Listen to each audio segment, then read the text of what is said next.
What's going on, everybody? Happy Wednesday here. We are back for the second edition of the Owners Club Strategy Show. If you missed it earlier this week, Justin broke down the running back position in the Owners Club, shared his top three and bottom three at the position. We're going to be doing this for each and every position group. Today, we're going to be breaking down the wide receiver card, which is probably one of the most complex, I would imagine, just given the sheer volume of players that are eligible at each and every team.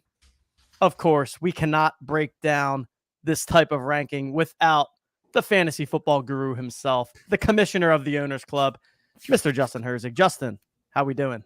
What is up, Tej? We are doing well. It is middle of August. I probably got to get a running countdown, but we're probably into like the low 20s. How many days we have left until football? It feels like just kind of over 3 weeks. But I am pumped. I am in the middle of kind of a fantasy football podcast tour. I'm jumping on a game show to do some fantasy football game show action right after this. Should be interesting. But right now, we've got TOC, we got wide receivers. We got a whole bunch of JMs going on here. JM. We got all these names. Hammer, Caden, Squirrel, Maury, Eagle, Mark, Mike. Oh, hey, TJ, there you are too. How's it going, JMs? I always like to throw a little JM to myself in the chat there, just let the people know that we're here. JM, everyone. Hope you're doing well. And so before we jump in, as I just said, make sure you check out the running back video from earlier today if you haven't already. If you're not subscribed to the YouTube channel, now is most certainly the time to do so. So make sure you're subscribed. If you've been enjoying the content, hit the like button. Helps us out a bit, and we do appreciate it. And then also, I just posted a stream for tomorrow. I'm actually going to be doing a solo stream talking some Rumble. So we released some Rumble details a little bit ago. Going to be doing a little bit of a Q&A session for those in chat. So that's going to be at noon Eastern time tomorrow for any of you Rumble players out there. Make sure to join me there. And I think we're also going to be doing a DraftKings best ball draft tomorrow afternoon at 3 o'clock, Justin.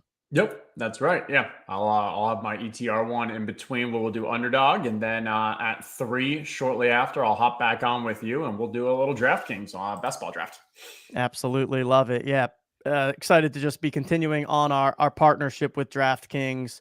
We are going to be releasing our Rainmakers football tools in the very near future. So keep an eye out for that for anyone that's a Rainmakers player. You can also check the Own the Moment Twitter account. We're going to be doing a Twitter Spaces on that next Tuesday for the Rainmakers football players. And then also as a part of this partnership with DraftKings, doing some best ball content as well. And why not? We've got the OG best ball champ Justin with us here. So yeah, join us tomorrow for some Rumble, for some Rainmakers, but we're talking TOC today. We're talking wide receiver position, and let's dive right on in. Justin, I'll kick it over to you to start. Again, actually, I'll just do the quick thing just in case we've got any new people for the Owners Club, how the game works. Each card is representative of a team and a position in football. You then score points for that entire position group. So for the wide receiver card, you are scoring points for full wide receiver position groups on a team. The wide receiver example I always like to use is the Cincinnati wide receiver. You're getting points for Jamar Chase. You're getting points for T. Higgins, Tyler Boyd, any other wide receiver that may score points on a given week. So I think it's, again, one of the more complex ones to break down. Justin, where do we start when it comes to the wide receiver position in the Owners Club? Hi. So I think the easiest way to kind of, if you're like, I'm trying to figure out like how good of a card is this, is consider how good of a card is the quarterback. Because if the quarterback and the wide receivers often heavily correlate, and that's why we're often thinking about like, how do you get stacks for the main event? And for Lowball, you can get stacks too. You just want them to not do anything and do the opposite. Side hustle is a little different because obviously those are always so heavily, they're not as unique. You got to have the low serials if you're going with the stacks. But when we think about like rankings for the wide receivers, so yeah, first start off, who are the QBs you really like? Then we need to think about, okay, let's remove some points for their rushing ability and let's remove some points for their running backs and tight ends that are catching a bunch. That should pretty much get us a good idea of, hey, how do we like these quarterbacks? from the extremes, a lot of it comes down to just how good is that team and how often are they going to be passing? Yes, the defense comes into two, because if it's a good defense, they may run more. If it's a bad defense, they're probably passing more. If it is a Aaron Rodgers-led offense, it's going to be slower paced. If it is a Todd Monken offense for Baltimore, it's going to be faster paced. Chargers, even the fastest pace with Kellen Moore and such. So those are a lot of the things that come into this. But I think that's a bit more of how the sausage is made. I think the people want to know, what are the top three? What are the top three for Lowball? And everything else kind of meshes together. Love it. Love it. Yeah. So let's start by getting some guesses in chat here. Chat, who do you think? And why don't we let's start with number 3, and we'll do number 3, number 2, and number 1 for the top wide receivers. But yeah, curious, chat, who you all are guessing that Justin has as the top 3 ranked wide receiver groups. I know that people are going to get like at least 1, 2 of them. My question is someone like, who gets all 3? Yeah. Of your 3 guesses, let's see who's getting all 3. Because there's a couple options that I could see. I think there's like maybe 2 traps that I would expect for people to be guessing that do not actually make it up into the top 3. But we'll give some time there to see what people are saying. Pittsburgh is not it, Coop. I am sorry. Despite Deontay Johnson, despite George Pickens having that dog in him, I mean, I guess it's just Najee and Jalen and Pitt and Freiermuth are just taking too many of those. But let's see, where do I have Pitt? Pitt is 6th from the bottom. Not great, Coop. Not great. So we've got some early guesses, seeing Bills, Bengals, Chiefs, Cincinnati, Seattle, Miami, Chargers, Dallas. Solid guesses there, Justin. Let's start with your number 3 wide receiver. Who are we looking at, and why do you have them at number 3? Number 3, we've got 1 correct guess so far from Bjorn here. It is the Chargers. And with the Chargers, so I am just overall very bullish on this offense. Last year, Justin Herbert had a fairly low average depth of target. You had Mike Williams, who was like not able to be a true alpha without Keenan Allen, and Keenan Allen was hurt for about the first half or so of the year. Josh Palmer was that 3rd wide receiver, and just like a lot of struggles. Then offseason comes.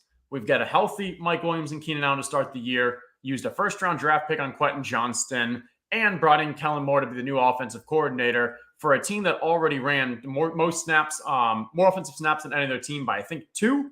They then bring in Kellen Moore, who's known to always have a kind of aggressive, fast-paced team. I think this team is going to be clicking on all cylinders, passing a ton.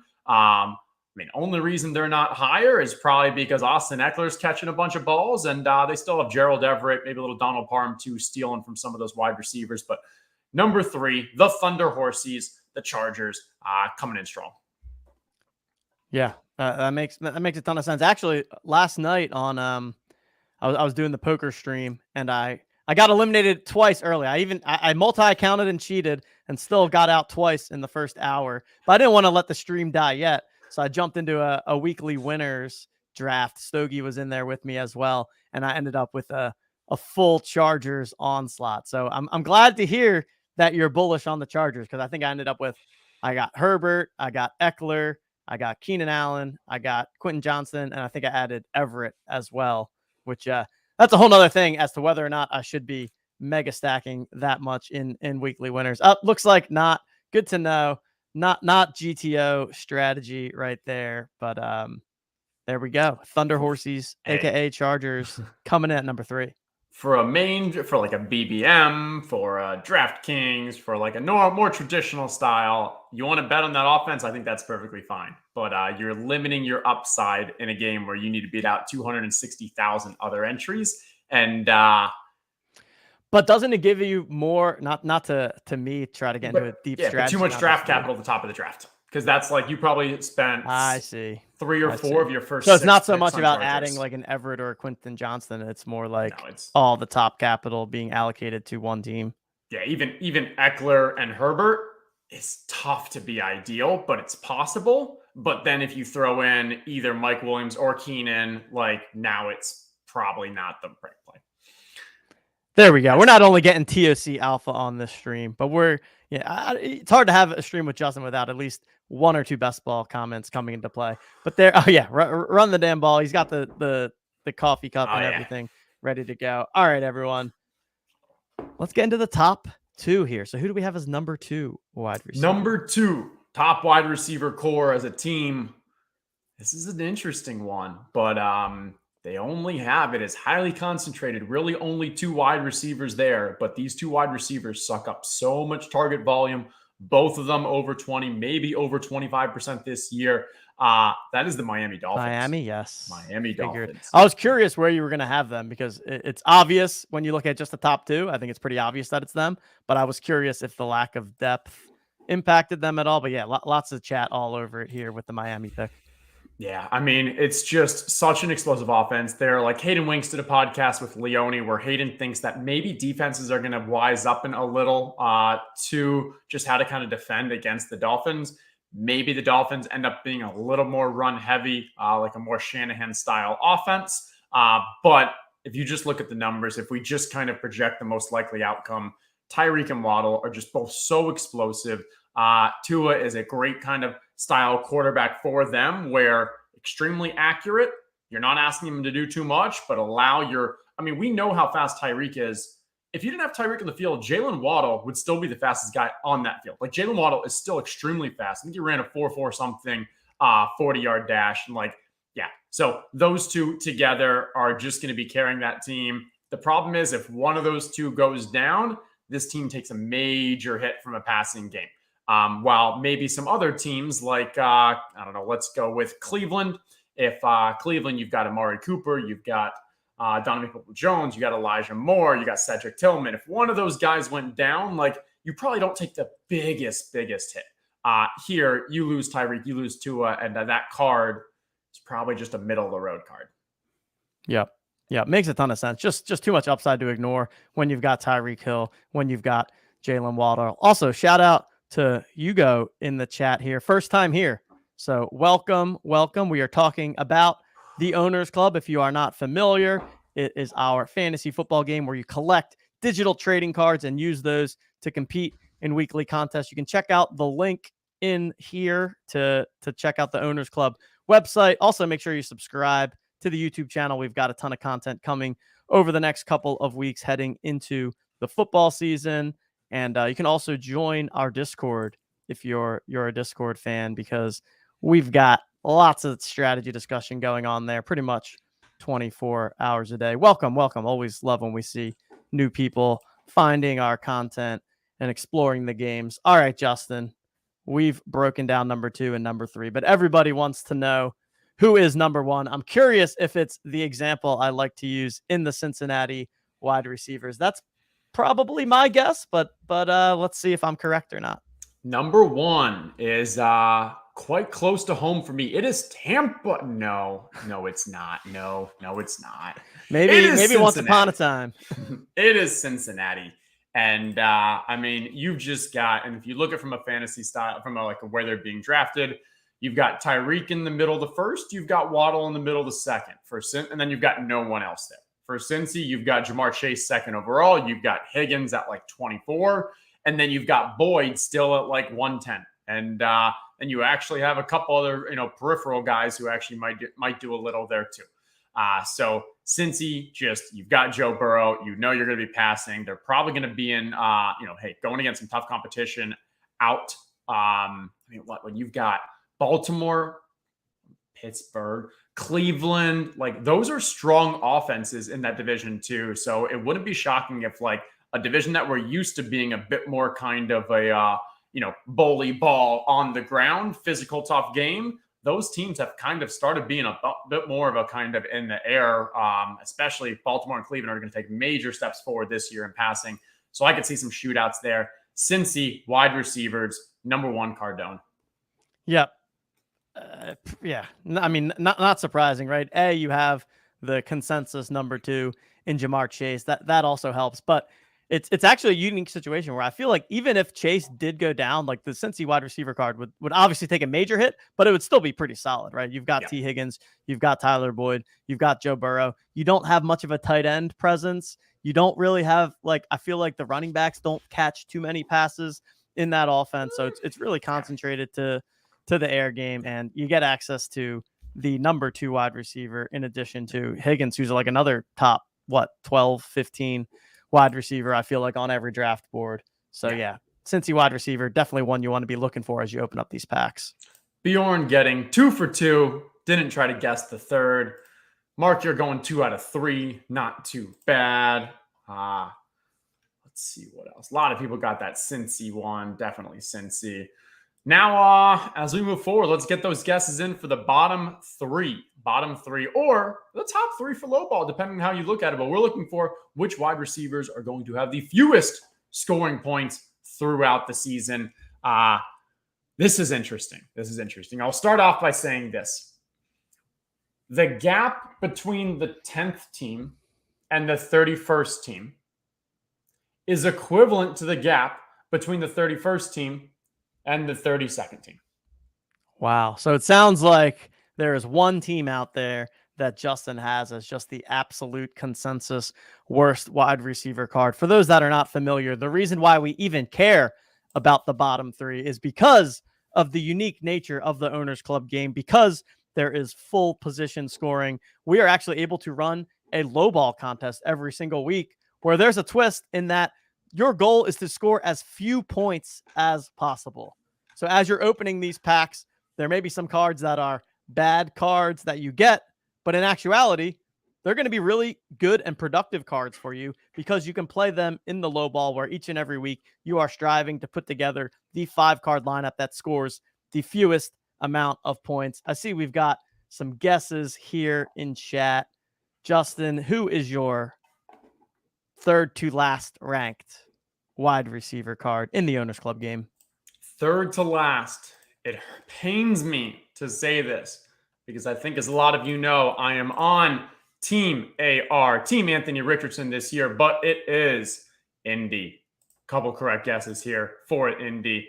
And I'm bullish on Anthony Richardson as a fantasy quarterback. Now, granted, I think the majority of that is going to come on the ground. So from a pass catching core, they got to catch the passes. And there's definitely risk when you have Anthony Richardson there. For one, how efficient is he actually going to be throwing? How much is he going to be throwing? Because you can expect that this coaching staff is going to try to, have him protect the ball a bit more, slow down the game, run fewer plays. And then when we look at the wide receiver core, it's not like he even has that many weapons. You've got Michael Pittman as your true alpha in that offense. Fortunately, Pittman really hasn't had the opportunity to play with, for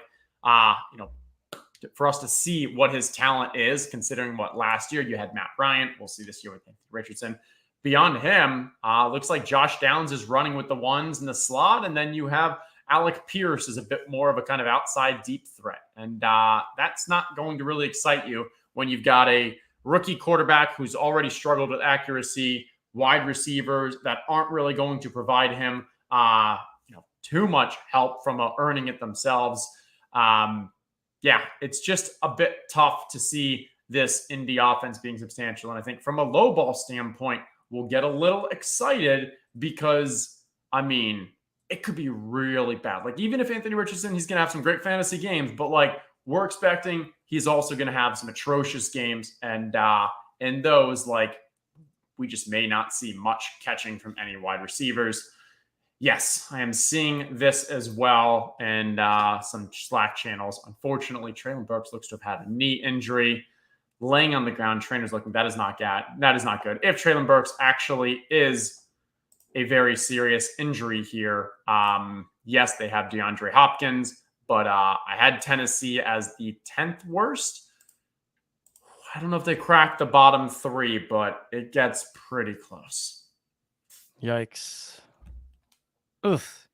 Hate to see that. I feel like we've been, for the most part, dodging major injuries so far this preseason.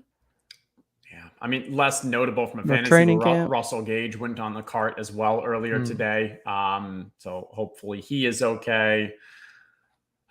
Checking my exposure. I've been drafting, I think, a decent amount of Traylon Burks. He was definitely at that. I got too much there. 16% Traylon Burks, twice as much as the average. Hopefully it's not as bad as non-contact knee injuries often sound. We'll keep an eye on that, of course. Thoughts and prayers to Treylon and the rest of the Titans. All right, Justin, we've got your seemingly lock to be the worst wide receiver card. I think I know what it is. We're not there yet. We got one more. We got number 31. We got one more. Okay. Oh, yeah, that was the third one. That was the third one. Jeez, well, I'm all kinds of mixed up here. Okay.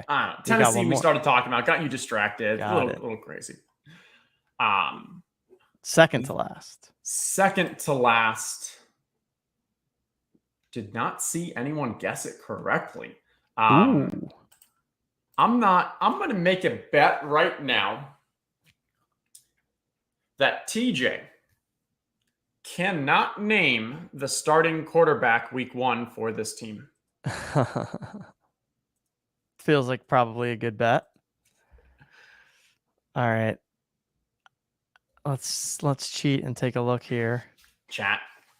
Let's let TJ know. I know you guys are going to at least know who the team is. Few of you will definitely know who the week 1 likely starter is. It is not Washington. Sam Howell's definitely starting there. I got confidence in TJ that he would have gotten Washington's QB, Sam Howell. This one, a little more out west, Arizona. Yep, I definitely do not know who the starting week 1 quarterback is for Arizona. That's a fact. So Arizona has 3 quarterbacks right now. You got Kyler Murray, who will not be starting week 1 because of his injury. You got Colt McCoy, who ended the season while Kyler was hurt last year, who now is basically part-timing for Underdog Fantasy. And most likely, number 1 QB for week 1 is going to be Clayton Tune, rookie. I don't even know who that is. Exactly. There you go. He is a QB out of Houston. I think he went in the 5th round, 6th round. I don't exactly remember. Yeah. So this is going to be, I think, going into the season. And if you're going to fade the 32nd team for your low ball, I think this is the team to do it with, especially early in the season. There's a chance that Kyler comes back and they're able to kind of get a little more offensive going. But like Arizona is just going to be an absolute dumpster fire, at least to start the season. Vegas has them at 4.5 win total games. That's 2 fewer than any other team. We joked about it last time that you literally had either what was Clayton or Colton taking snaps in practice and pointing where he was throwing it to rather than actually doing anything. From a wide receiver core, Marquise Brown, I like a lot. Actually been drafted a decent amount in fantasy. But then you're looking at kind of the number 2 there as a rookie, Michael Wilson.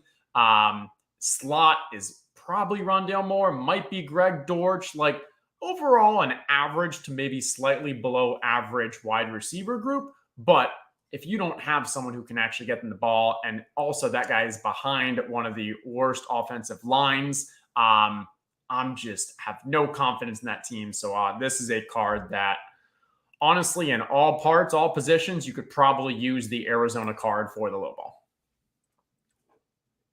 Yeah. I mean, like a full Arizona stack in low ball is like reasonable. Yeah. I mean,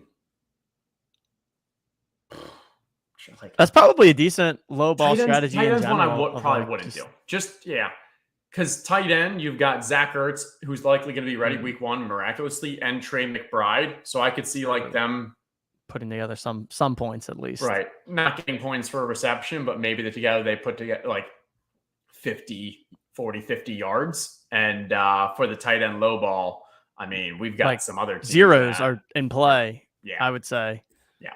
Like almost often, like the lowest scoring tight end gets 0 or, maybe 1 or 2 points.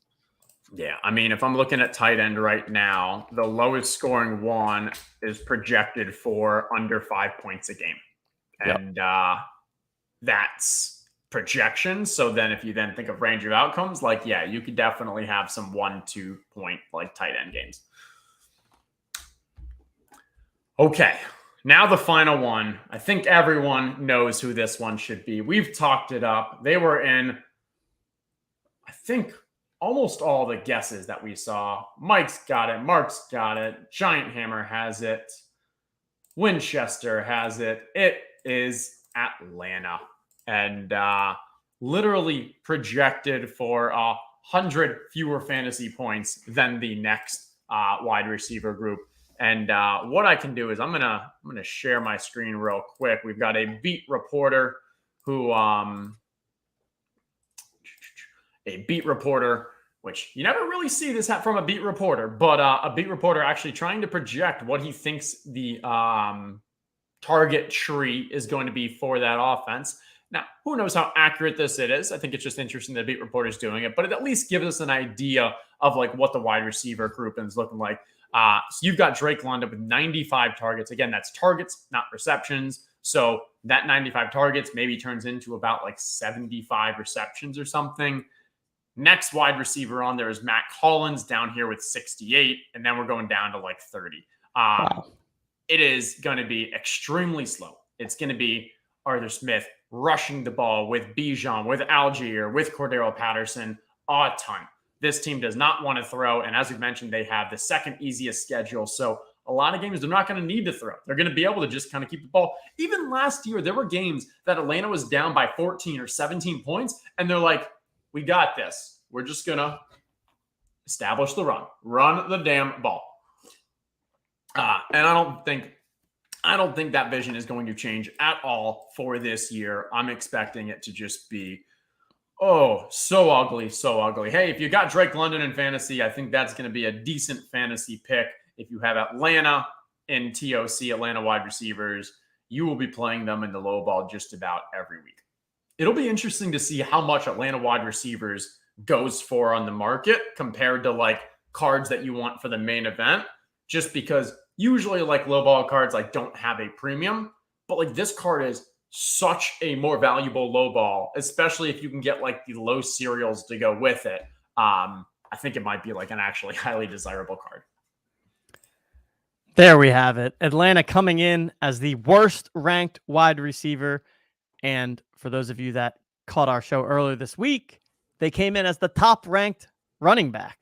So Atlanta, we've talked about this a couple times now, but definitely one of the most unique teams when it comes to TOC fantasy in particular, because very, very concentrated offense on the ground game. Have Kyle Pitts at tight end, and then outside of Drake London, not a lot to like at the wide receiver position. One thing to note for the Atlanta, for people who get those in their packs or are going to, after week one, start looking in the marketplace for them.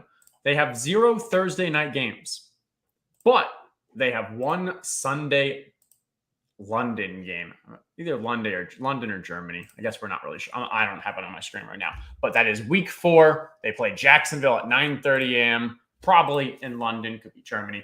And that will count for the Rumble Wrinkle. And against Jacksonville's defense, like that could be a lock-in Atlanta wide receiver, maybe QB, who knows what else card. Great point there. Yeah. One strategy advantage in TOC and in Rumble is definitely getting ahead of the Thursday night games or the Saturday morning games. For anyone that is not familiar, how the Owners Club game works is that the lineups lock at 1 p.m. Eastern time on kickoff every Sunday, but you can use any of the cards that you have in your collection, which means that you can put people into your lineup and know exactly how many points they are going to score. So this is a, unique way to play fantasy, adds in some fun marketplace elements. We've saw plenty of times the first time around where the marketplace is popping off on a Thursday night as the game goes on. So definitely next level strategy there to be thinking ahead and realizing that there's value in having people play on Thursday night. A, because if they put up either a lot of points or not a lot of points, you can use them in your lineup, or B, you can choose that moment to sell them on the marketplace, get some extra gold that you can then reinvest into the rest of your portfolio. There we have it. We broke down the top 3 wide receiver cards and the bottom 3 wide receiver cards. Justin, any final words for the people before we shut down this segment of the show? This has been awesome. Good luck. As I mentioned, there's a lot of other strong wide receiver cards. Some other honorable mentions I can throw out there are, or maybe from an improvement standpoint, Cleveland. I really like them with the addition of Elijah Moore and just wanting to play a little more to Deshaun Watson's strengths throwing the ball. Seattle, big jump there as well. Already looked pretty good last year with Geno at the helm, but now that they add JSN, the number one rookie wide receiver in this class, I really like them. Dallas probably takes a little notch up too, bringing in Brandon Cooks. So consider those offseason signings. Oh, and Jacksonville. Can't ignore Jacksonville, especially with how good Calvin Ridley is looking. That's probably my sneaky, if we were to think about which cards could end the season as a top 3, I think that Jacksonville one is sneaky good if Trevor Lawrence can take that next step forward. But now you got Calvin Ridley, Christian Kirk, Zay Jones. That's a fun offense. There we have it. Yeah, so much to consider at the wide receiver position. We'll be back for another edition of these. I don't know if we're going to be later this week or next week, but we'll dive into some quarterback stuff, some tight ends, some defenses, and then we're going to be doing full rankings eventually as we get closer to the season. So like I said, make sure you're subscribed to the channel. If you haven't already, hit the like button on the stream. I'll be back tomorrow at noon to talk some Rumble. We'll then also be back at 3 o'clock tomorrow with a DraftKings Best Ball Draft. Until then, see you all in Discord and enjoy.